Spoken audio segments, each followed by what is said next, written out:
En este módulo vamos a terminar de desarrollar todo el mundo de competencias y objetivos de la investigación.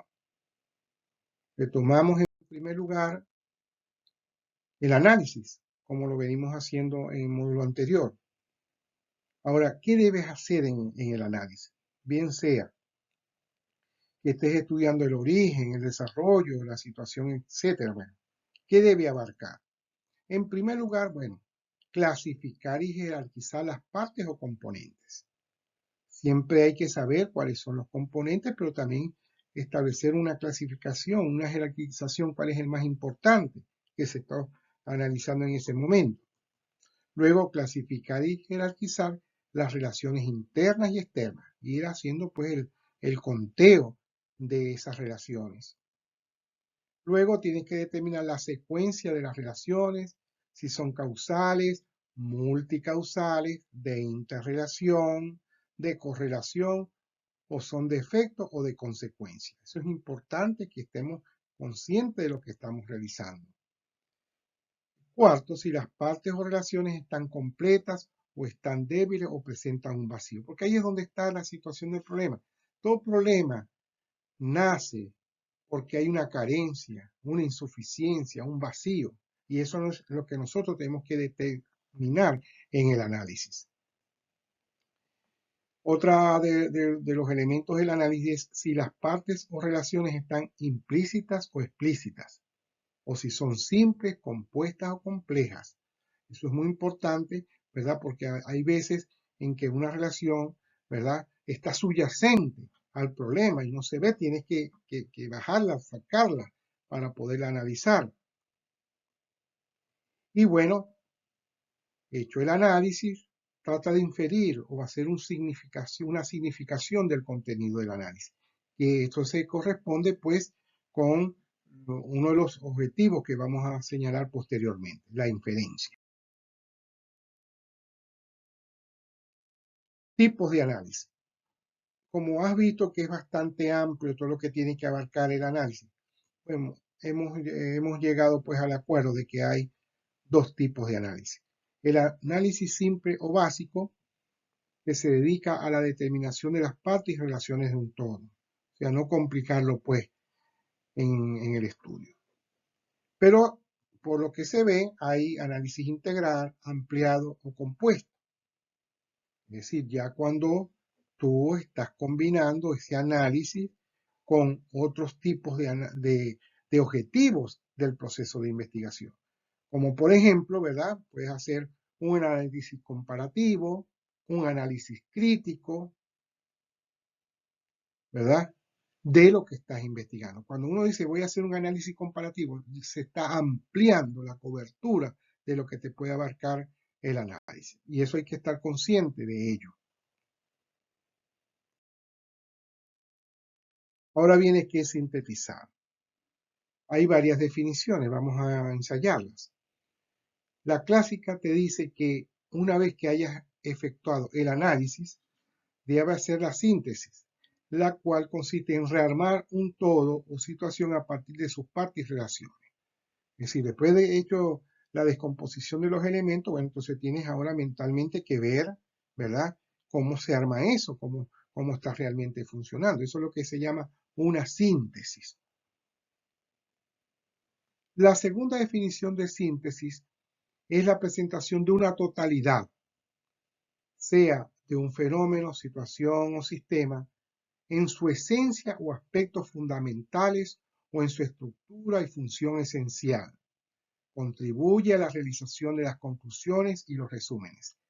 También es resumir un texto o documento en su esencia compuesta por una tesis central y la principal argumentación y o con el dato o inferencia general.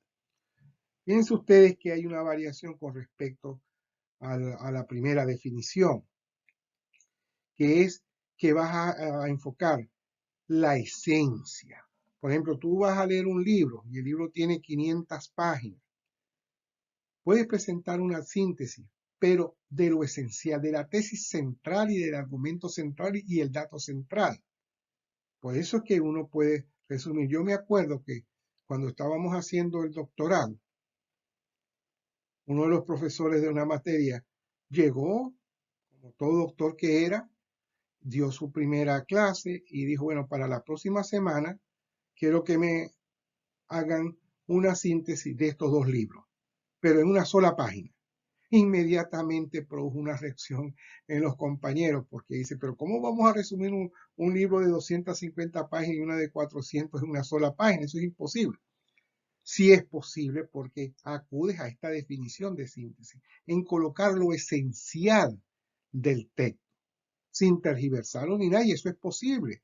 ¿Por qué? Porque uno tiene que capturar la tesis central, que es la explicación medular del texto. Igual pasa cuando estás explicando una realidad, ¿verdad? Tú estás hablando de los procesos organizacionales y puedes preparar una síntesis que te lleva a lo principal de los procesos organizacionales que estás analizando o estudiando en ese momento.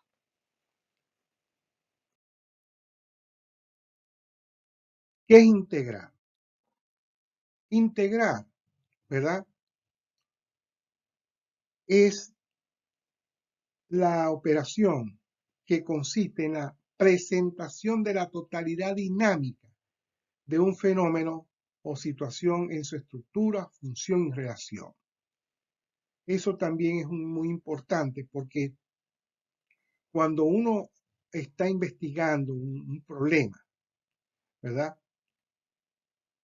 O después de haber estudiado varios textos, varias teorías, monografías, tienen que realizar la operación de integración, ¿verdad? Es la presentación de esa totalidad dinámica que acabas de estudiar, bien sea en la realidad o bien sea por la vía de los documentos. Entonces, está muy vinculada, por supuesto, a la segunda definición de lo que es la síntesis. Esto está muy vinculado, pero sí podemos precisar pues esas diferencias desde ese punto de vista. Y con respecto, vamos a insistir en esto, con respecto a la integración de conocimiento, ¿verdad? Consiste en construir un nuevo conocimiento a partir de la unión o fusión de conocimientos anteriores. Esas son operaciones de la inteligencia humana. El cerebro es capaz de generar una integración de conocimiento, ¿verdad? Y la naturaleza, por supuesto, la tiene, como por ejemplo cuando se habla del agua. El agua es una integración, una fusión de dos elementos, el hidrógeno y el oxígeno, ¿verdad? Puedes saber cuáles son sus componentes, pero es un elemento emergente, eso es lo que yo te quiero decir. Toda integración es un elemento emergente de lo anterior. No es una simple yuxtaposición, es una nueva realidad, tanto con respecto al problema que estás estudiando o con respecto a los documentos que también estás estudiando. Entonces eso es una función muy importante, lo puedes lograr. Cuando estés haciendo el marco teórico, mira, tu capacidad, tu competencia puede lograr una fusión, porque a veces, ¿verdad?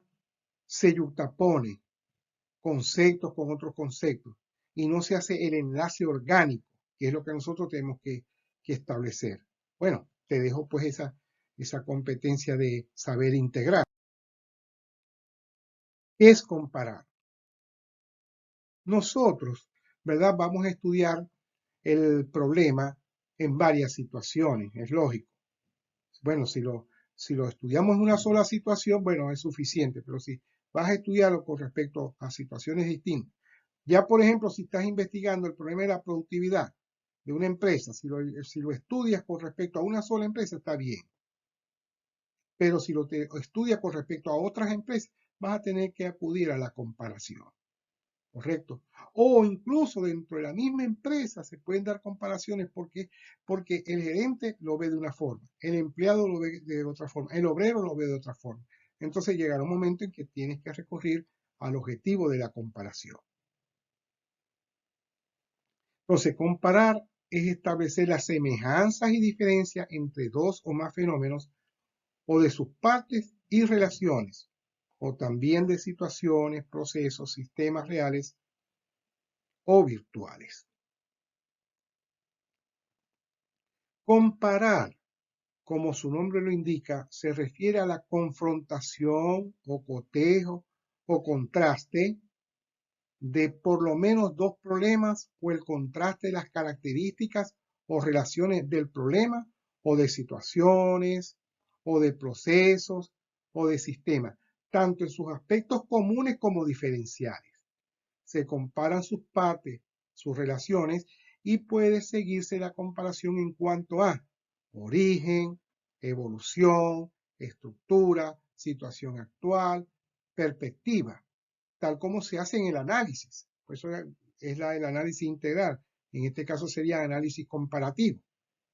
Y luego saca tu propia conclusión, pues, de esa comparación. Cuando comparas dos o más fenómenos, es para sacar esas conclusiones a ver si son semejantes o diferentes en su totalidad o parcialmente, o si es mejor o peor, si es estable o inestable el sistema, el fenómeno, el proceso, si está completo o incompleto, suficiente o insuficiente, representativo o no representativo. Mira todos los elementos que se te van incorporando en la comparación. Porque nosotros tenemos que comparar para sacar la conclusión de que el problema es más grave que otro, ¿verdad? Si es más insuficiente o insuficiente. Bueno, eso es, digamos, el espectro de lo que es la comparación y la unión entre análisis con comparación, que saldría pues el análisis comparativo. ¿Qué es inferir? Inferir es otra propiedad de nuestro sistema cognitivo, de nuestro cerebro. Ahí se dan saltos maravillosos en la producción de conocimiento. A veces la gente está viendo cosas y hay científicos que empiezan a ver elementos que están más allá de los datos. Por eso que la ciencia no es solamente tener datos, sino saberlos tratar, saberlos analizar, saberlos inferir. Por ello, ¿verdad? Hay dos tipos de inferencias. La inferencia inductiva, que consiste en el proceso lógico por medio del cual el investigador, a través de un razonamiento, logra descubrir a partir de datos particulares qué ley, qué patrón, qué tendencia subyacen detrás de los datos observados o van más allá de ellos. Eso es el proceso de inferir. Esta inferencia se llama inductiva porque va de lo particular a lo general.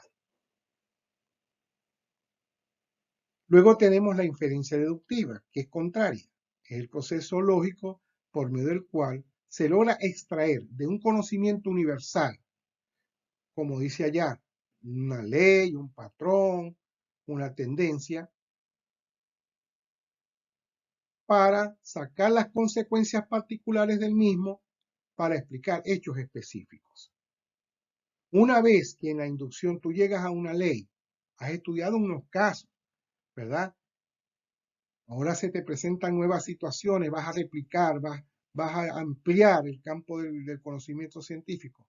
Entonces, en vez de partir de datos, comienzas por la ley que ya está descubierta y vas haciendo las operaciones lógicas de deducción, ¿verdad? Y la lógica en ese sentido ha aportado bastante conocimiento, incluyendo las matemáticas. Bueno, entonces estos dos tipos de inferencias se pueden combinar. Puedes hacer primero una inferencia inductiva, luego una deductiva. Terminada la deductiva, puedes iniciar el ciclo de la inferencia inductiva porque obedece a la evolución misma del conocimiento científico. Pero te digo, es un objetivo bastante importante porque, mira, hay cosas que no se perciben directamente en la realidad. Hay cosas que la descripción jamás te va a dar. Inclusive el análisis. Puedes estar realizando la descomposición de partes y relaciones, pero llega un momento en que el científico puede inferir sobre sobre el conocimiento que va adquiriendo.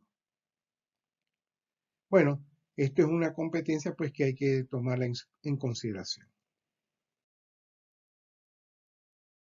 Vamos a estudiar ahora la combinación y convergencia de los objetivos en la realización de la tesis.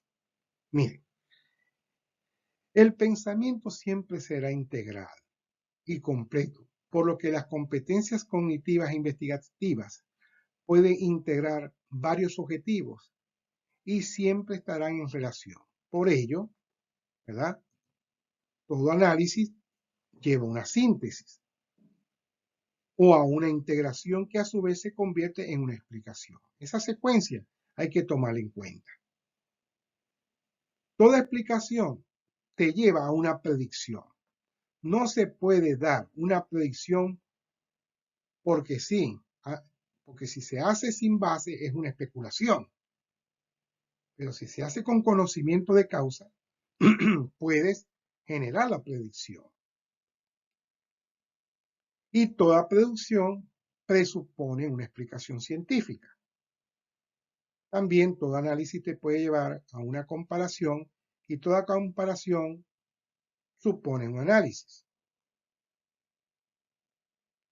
Puedes combinar según las necesidades de la tesis todas las competencias como la descripción con la explicación, la descripción con el análisis, con la comparación, etcétera, etcétera.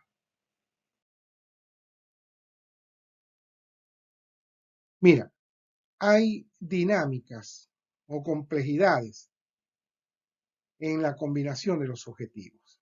Tú puedes hacer esta combinación, un análisis, y te lleva a una explicación. Un modelo más lógico, más completo, es análisis, síntesis, integración, que a su vez genera una explicación. Luego puedes generar un análisis, una comparación, una síntesis, una integración y una explicación. Y de la explicación puedes, como acabo de decir, generar una predicción. Cuando uno esté investigando algo, analiza, inmediatamente si es necesario sintetiza o integra lo que va descubriendo para luego explicarlo. Y desde esta explicación, si todavía no es completa, vuelve a analizar y así hasta completar el objetivo de explicar el problema con pruebas, evidencias y razonamientos. En esto no hay nada mecánico. Hay que entender eso. Bien porque la realidad es dinámica y bien porque el pensamiento también es dinámico. La idea es alcanzar el objetivo. Uno termina el proceso de investigación cuando ya tiene las pruebas y evidencias, ¿verdad?, de la explicación que ha generado. Por eso hay que tomarse su tiempo desde ese punto de vista. No es algo que es mecánico, de como le insisto. A veces se cree que la investigación científica es, bueno, como preparar algo, pues una bebida. No, no, no, no. Esto es muy delicado. Esto es sistemático, presenta su metodología, sus protocolos. Entonces, en esta dinámica hay que estar pendientes desde ese punto de vista.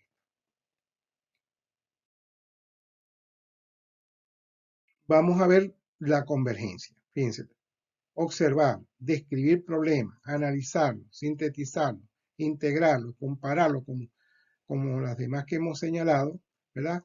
Convergen en el logro de la explicación.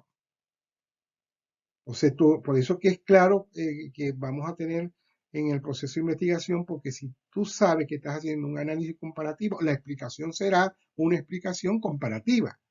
Solo que hay que estar pendiente de eso. Y al tener esto muy claro, logra la excelencia, porque ¿quién te va a parar una tesis cuando estás muy claro en la forma como lo has alcanzado y en los resultados que has alcanzado? No vas a tener duda en la presentación, no vas a tener miedo en la presentación final de la tesis.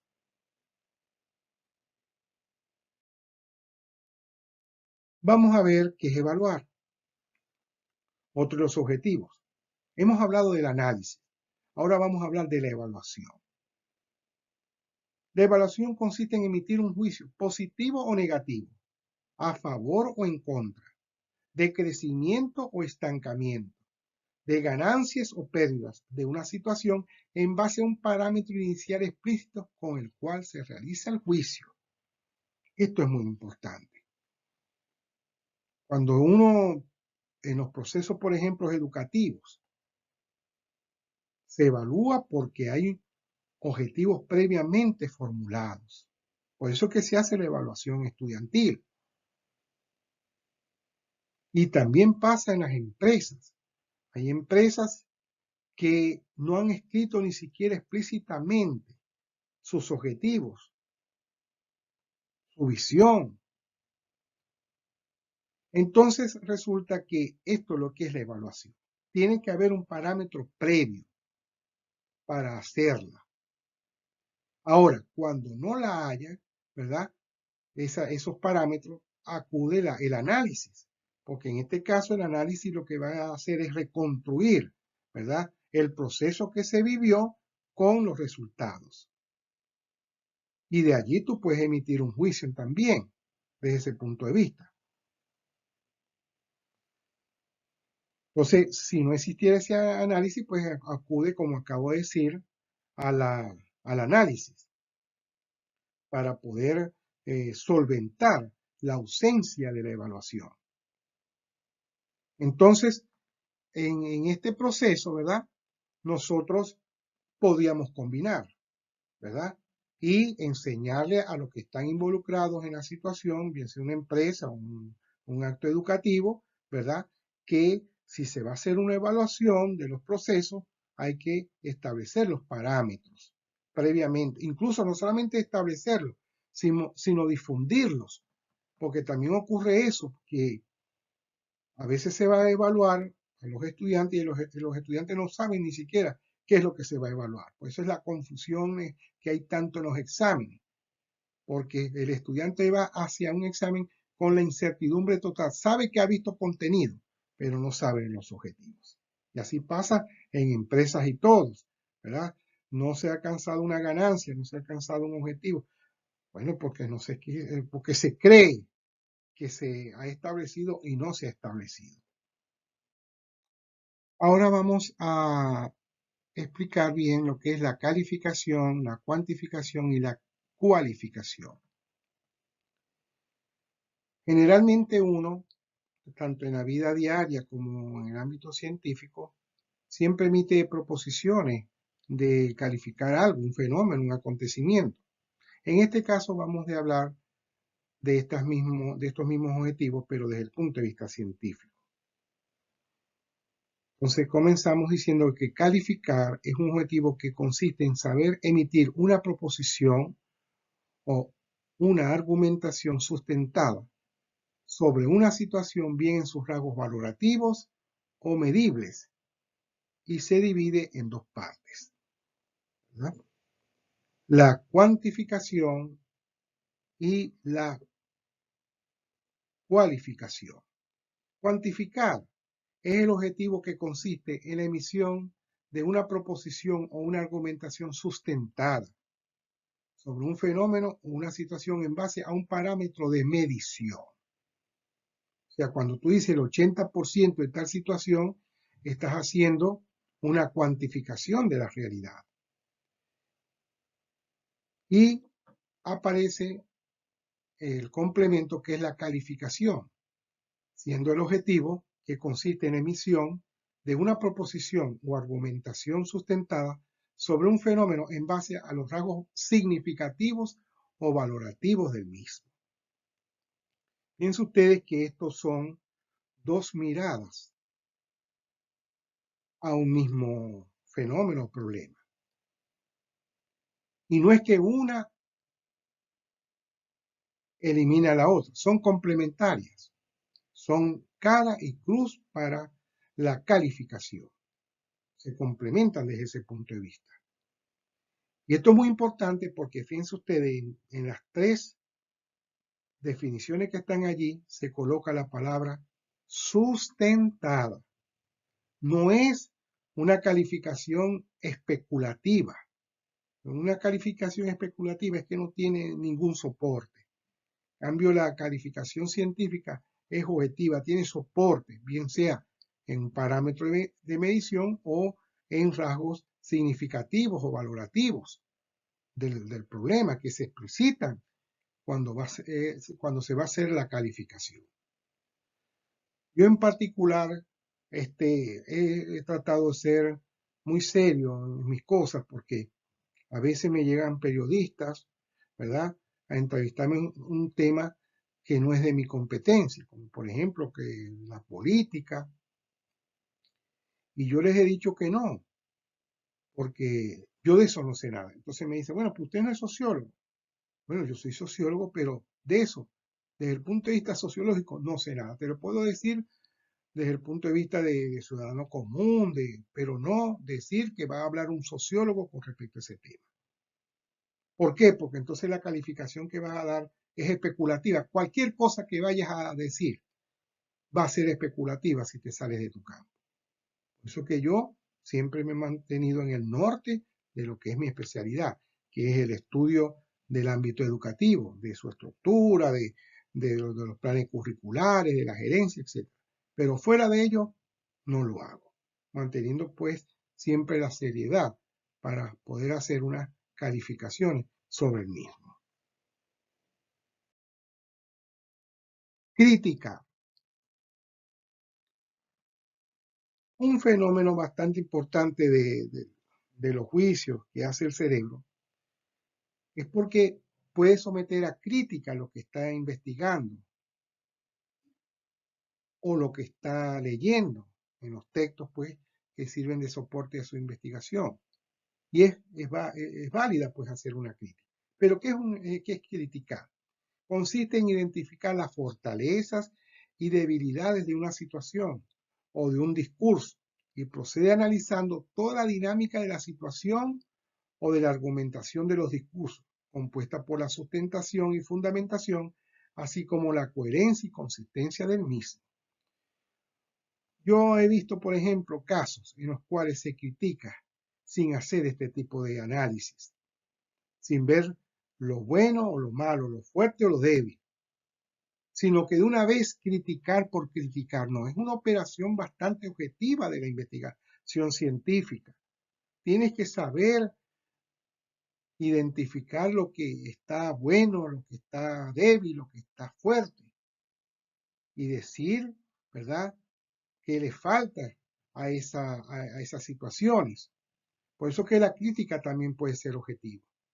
Yo he visto en el mismo ámbito de la investigación que hay a veces discusiones y a mí me ha pasado en particular, que he puesto todo un trabajo durante 5 o 7 años y de pronto un colega que no sabe nada de eso empieza a decir, ¿verdad?, que mi trabajo no vale. Claro, no tiene ninguna argumentación de base, sino es lo que llaman criticar por criticar. No, en el ámbito científico hay que acostumbrarse a hacer críticas objetivas para que el conocimiento pueda avanzar, porque de una crítica sin sustento se estanca el conocimiento. Otro de los objetivos es crear conocimiento. Ya hemos visto, en la inferencia se hace creación de conocimiento, en la crítica se hace creación de conocimiento. Entonces, cuando uno realiza la crítica, podrá proponer una nueva teoría, una nueva metodología, una nueva técnica o nuevos fundamentos científicos. Esto se hace en forma directa o por inferencia o por creatividad, pero es un componente de los objetivos. Nosotros en cualquier momento de los datos creamos conocimiento. Y una tesis de pregrado puede llegar, ¿verdad?, por una luz del propio alumno. Mira, a mí me ha pasado como asesor de tesis que de pronto me quedo asombrado de la capacidad de creación de los jóvenes. Generalmente incluso dicen que las universidades norteamericanas prefieren darle la oportunidad a un joven para que haga el doctorado porque sabe que es capaz de generar a esa edad conocimiento. Claro, no siempre es así porque hay adultos que han llegado pues a generar sus mejores teorías ya en adultez, pero hay casos en los cuales desde joven se puede generar esa creación de conocimiento. Hay que darle la oportunidad al conocimiento, al cerebro, ¿verdad? Al estudiante para que genere conocimiento. Hay casos, ¿verdad? Yo vi una película que se llamó La mente brillante, ¿verdad? Hacían alusión a un científico que estando enfermo con un problema mental, que como era la esquizofrenia, ¿verdad? Pudo generar una teoría que después lo llevó al premio Nobel de, la, de las ciencias. Y bueno, es por eso, porque siendo joven y después, muchos años después, cuando se recuperó sus trabajos. Así que hay que tomar en cuenta también como posibilidad el objetivo de la creación de conocimiento. Y vamos a hablar ahora de la creatividad. La creatividad es un componente, ¿verdad? Es una competencia investigativa, saber, ¿verdad? Producir conocimiento. Pero la creatividad, ¿verdad? La creatividad puede estar relacionada con la generación de nuevas ideas o teorías. ¿En base a qué? A la intuición, a la imaginación del propio tesista. Mucha gente en los tratados de metodología no incluye ni la creatividad ni la creación de conocimiento porque creen que es un auto automático. No lo es. La creación es un componente del espíritu también. No solamente el poeta está detrás de una creatividad de sus versos, de sus poesías. El científico también genera, porque él es un humano que tiene esa capacidad interna de generar nuevas ideas. La creatividad hay que darle apertura a la investigación científica, acompañarla con todos esos objetivos que nosotros hemos estudiado anteriormente. También la creatividad es para generar nuevos métodos o nuevos procedimientos o técnicas de investigación por medio de las mismas facultades, la intuición y la imaginación. De modo tal que es vital que nosotros introduzcamos este componente de la creatividad. Y son complementarias las competencias lógicas y la creatividad. ¿Por qué? Porque una vez que ésta se presenta, que le das espacio, que le escribes, porque amaneciste y soñaste con tal teoría, bueno, luego viene a operar la lógica del método científico para darle soporte o para rechazarla sencillamente. Esa es una posibilidad bastante importante. Las inferencias son a la lógica del pensamiento, lo que es la creatividad a la intuición y a la imaginación. Como les dije, el cerebro es una sola cosa. Está todo acompañado. Incluso podríamos decir que sin motivación, podemos agregar sin motivación, no se genera ni los objetivos, ¿verdad? Con respecto a la lógica, ni los objetivos con respecto a la creatividad. Por eso que yo también lo introduzco, trato de motivar al alumno para que esté siempre pendiente pues de esos componentes emocionales. Y ya incluso ya la teoría científica va hacia esos reconocimientos, pues hacia la parte lógica, creativa y emocional en la producción de conocimiento.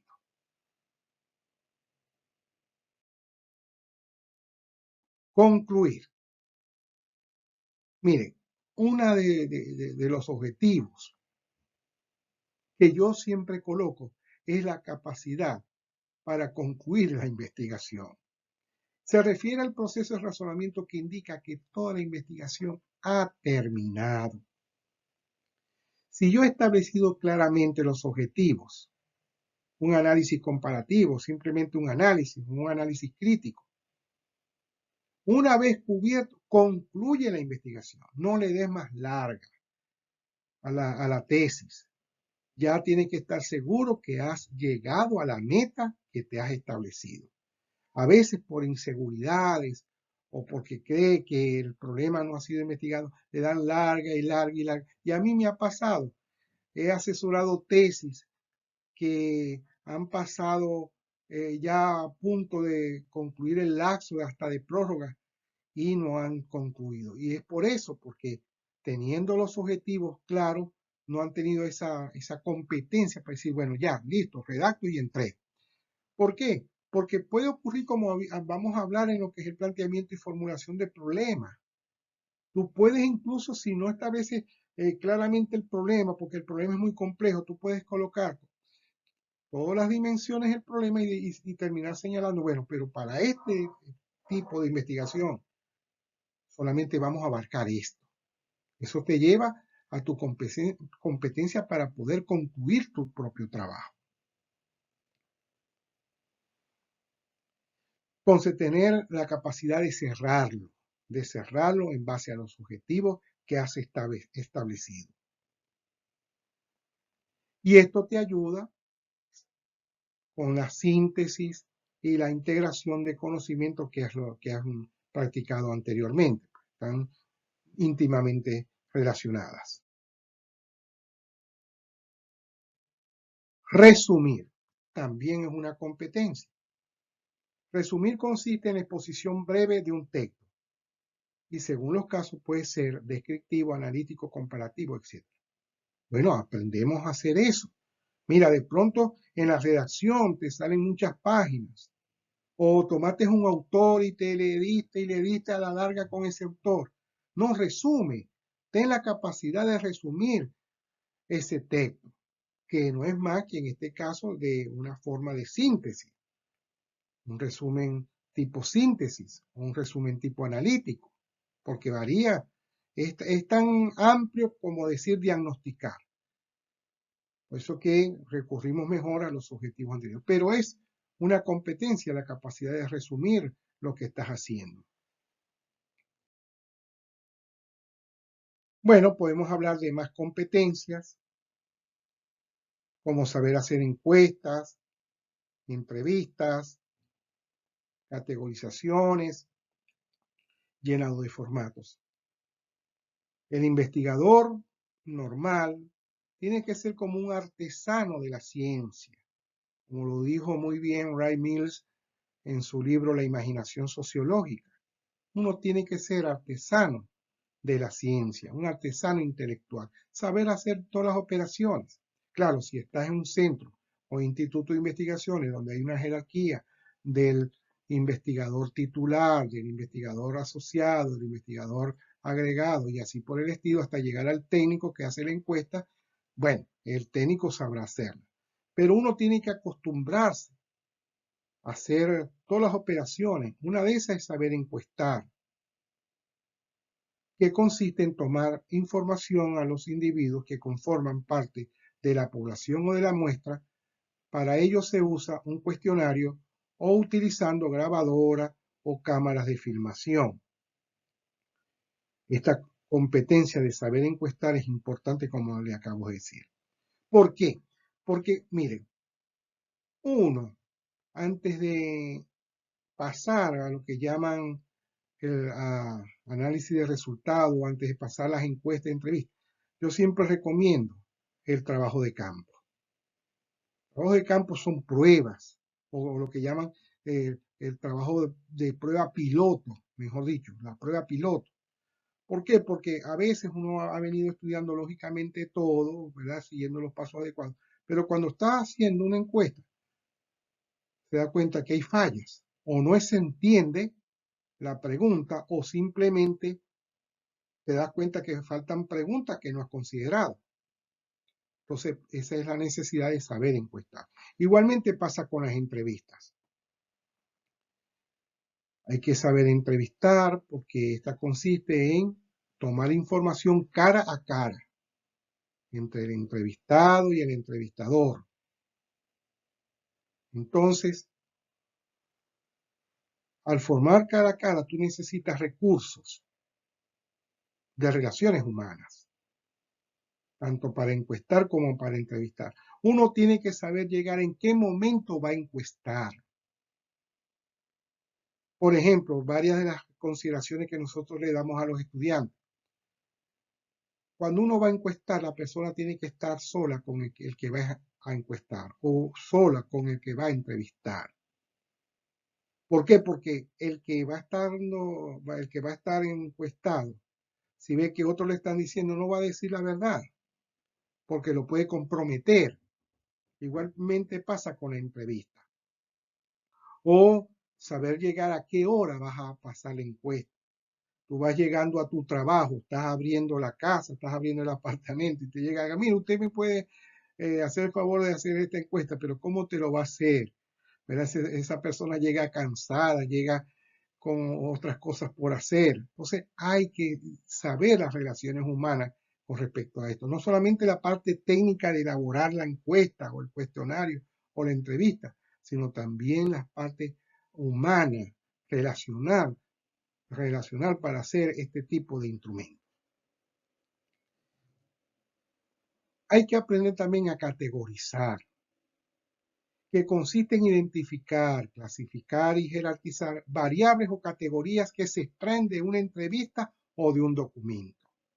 Son lo que se llaman categorías emergentes. Puede ser que no las hayas estimado durante el proceso de investigación, sino que aparecen en el momento. Y tienes que aprender a clasificarlas también. Así como vas a aprender a armar el cuadro de variables, dimensiones e indicadores, también vas a tener que aprender a categorizar. Porque hecha una entrevista, ¿verdad? Tienes que saber jerarquizar, clasificar todas las proposiciones que están contenidas para luego someterlas a un análisis. Y finalmente, registrar o saber llenar formatos o cuadros o matriz. Miren, esto es tan importante como hacer el mismo proyecto de investigación. ¿Por qué? Porque los formatos son muy específicos. Si tú te equivocas llenando un formato, ¿verdad? O una matriz de datos, todo eso se te va a ir por la bajada, por la cuesta abajo. Entonces, cuando hace una matriz, debe estar muy pendiente de dónde va a ir el indicador, dónde va a ir la respuesta, ¿verdad? Saber muy bien la operación que sigue una vez hecha la llenada de la matriz. A mí me pasó un caso, o viví un caso de un compañero cuando estábamos haciendo el posgrado, que me llegó diciendo que él tenía 50 unidades de análisis. Pero cuando iba a hacer los análisis, le salía 120 unidades de análisis. Pero él tenía nomás 50.